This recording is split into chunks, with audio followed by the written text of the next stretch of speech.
건축과 관계법규 위조입니다.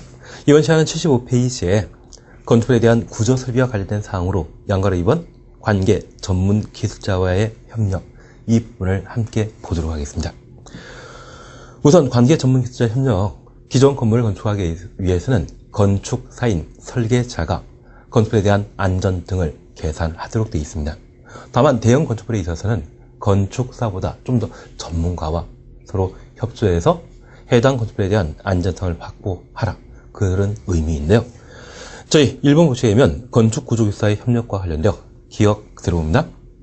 다음 하나에 해당되는 건축물의 설계자는 해당 건축물에 대한 구조 안전을 확인하는 경우 건축구조기술사의 협력 받아야 된다. 그래서 구조기술사에 협력하여 설계자가 해당 건축물에 대한 안전을 고려할 대상은 가 6층 이상의 건축물, 나 기둥과 기둥 사이의 거리가 30m 이상의 건축물, 다 다중이용 건축물. 여기 다중이용 건축물과 관련되어서는 연면적 5,000제곱미터 이상의 건축물을 다중이용 건축물에 한다. 그래서 16층 이상, 연면적 5,000제곱미터 이상 중에 종종 우는 판문숙이라고 우리가 한번 정리한 적이 있습니다. 종교시설, 종합병원, 운수시설, 여객 운수시설 말하는 거죠. 판매시설, 문화집회시설, 숙박시설, 관광, 호텔, 숙박시설 말하게 될 겁니다. 그래서 그러한 것들이 다중이용 건축물에 해당된다는 것 다시 한번 살펴놓습니다. 그리고 올라 한쪽 것은 고정되고 다른 것은 지지되지 아니한 구조로 된 차양 등이 외벽 중심으로부터 3m 이상 돌출된 건축물. 그래서 차양이 3m 이상 돌출되었다고 하면 구조기술사의 협력 대상이 되게 됩니다. 그리고 지진구역. 그래서 연면적과 관련된 기준은 따로 없다라는 것만 봐놓습니다. 6층 이상이거나 기둥과 기둥 사이 거리가 30m 이상. 그러한 때 건축구조기술사의 협력 대상이다. 그리고 니은번 등에 대해서는 그냥 지나가십니다. 그리고 2번 보시니 건축설비에 대한 관계 전문기술자의 협력. 설비에 대한 전문가의 협력 대상에 있어서는 연면적 10,000제곱미터 이상의 건축물, 창고시설, 재배, 에너지를 다량으로 소비하는 건축물, 에너지 과다 소비 건축물을 말하는 겁니다. 그러한 때는 전문기술자의 협력 받아야 된다. 그래서 연면적 10,000제곱미터 이상의 경우에는 구조안전 확인 대상이 아니라 건축설비에 대한 전문가의 협력 대상이 되게 됩니다.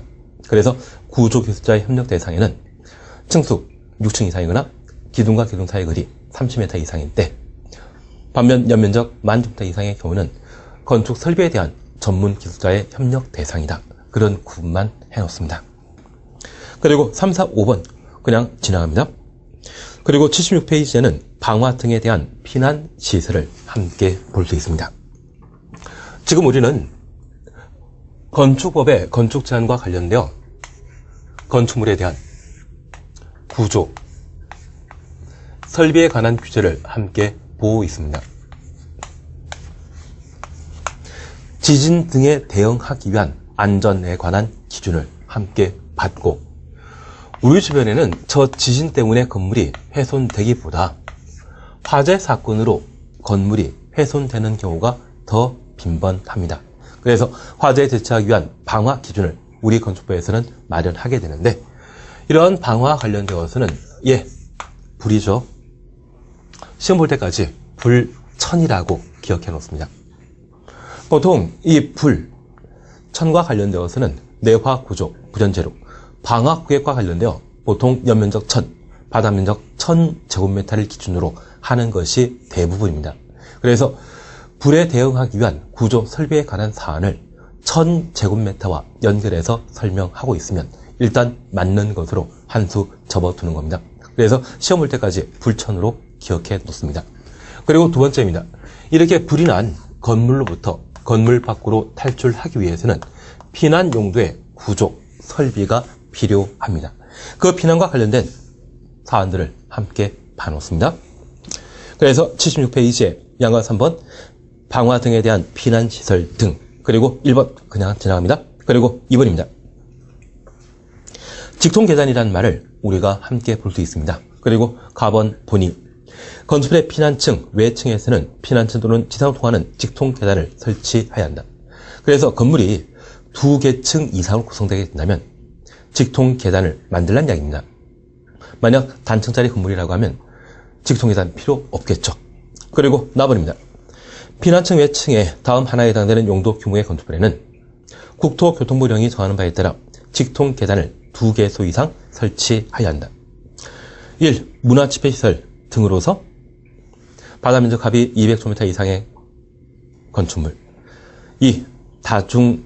단독주택 중에 다중주택, 다가구주택, 제2종 근린생활시설 중에 학원 등으로 사용되는 바다면적 합이 200제곱미터 이상인 것. 3번 추렸습니다. 층당 4세대 이하인 것을 제외한 공동주택 또는 오피스텔의 용도로 쓰는 층으로서 그 층에 해당 용도로 쓰이는 거실 바다면적 합이 300제곱미터 이상인 것. 직통계단 2개소 이상 설치하도록 되어 있습니다. 그리고 4. 1, 2, 3에 해당되지 아니하는 3층 이상의 건축물로서 바다면적 합이 400 이상일 때, 그리고 5. 지하층으로서 그 층 거실 바다면적 합이 200제곱미터 이상인 경우에는 계단 2개소 이상 설치하라. 그래서 피난 용도와 관련되어 우선 계단에 관한 사항을 함께 봐놓습니다. 여기 계단과 관련되어 첫 번째, 계단 설치하게 된다면 직통 계단이라는 것을 1개소 이상 설치하도록 되어 있는데, 이러한 직통 계단을 2 이상 설치하는 경우가 있습니다. 바다면적 합 200제곱미터 이상인 건축물에는 저 직통 계단을 2개소 이상 설치해야 됩니다. 여기 바다면적 합 200제곱미터 이상이라면 많은 사람들이 이용할 수 있는 건축물로서 대충 한 70평 정도의 규모를 말합니다. 그래서 많은 사람들이 이용하는 건축물에 있어서는 화재 발생 시에 신속하게 대피할 수 있도록 계단 2개소 이상 설치하도록 되어 있는데, 특별히 그 사용하는 목적이 공동주택이거나 오피스텔의 경우에는 그 목적으로 사용하는 면적이 300제곱미터 이상일 때 계단 2개소 이상 설치하도록 되어 있고, 저 공동주택과 관련된 특례사항으로 층당 세대수가 4세대 이하인 경우라면 2개 설치 대상인 것에서 제외한다. 그러면 하나 설치해도 된다, 그 의미입니다. 가끔 우리가 살아오시면서 아파트는 계단식 아파트와 복도식 아파트로 각각 구분한다 라고 들어본 적이 있는데, 이 계단식 아파트와 관련되어 만약 32평 아파트라고 하면 그 주거철 면적은 보통 85제곱미터 이내입니다. 그리고 공용 면적은 25제곱미터 이내인데, 이 전용 부분과 공용 부분을 합한 면적이 32평일 때 보통 110 이하이거든요. 이러한 것들을 한 층에 30평 두고 그 층에 또 30평 배치하게 된다고 하면 공동택으로 사용하는 면적이 200제곱미터 이상이죠. 만약 이런 때에는 계단 하나면 됩니다. 그런데 그 층에 또다시 공동택 하나 배치하게 된다고 하면 이때는 300제곱미터 이상이고, 이러한 경우는 계단 2개소 이상 설치해야 되죠.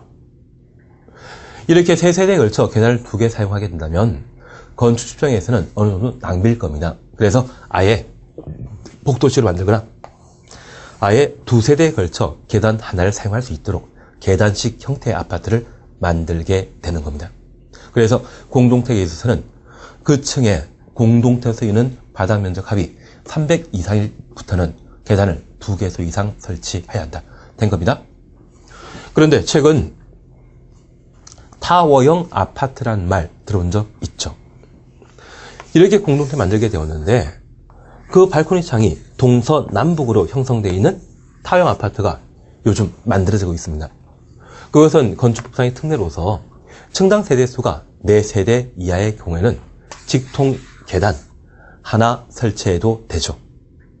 그래서 저번에 만들어지게 되는 빌라 한 층의 세대수가 4세대 이하로 만들고 있는 것은 이러한 건축법상의 각종 규정들을 고려해서 만드는 사안들이 되는 겁니다.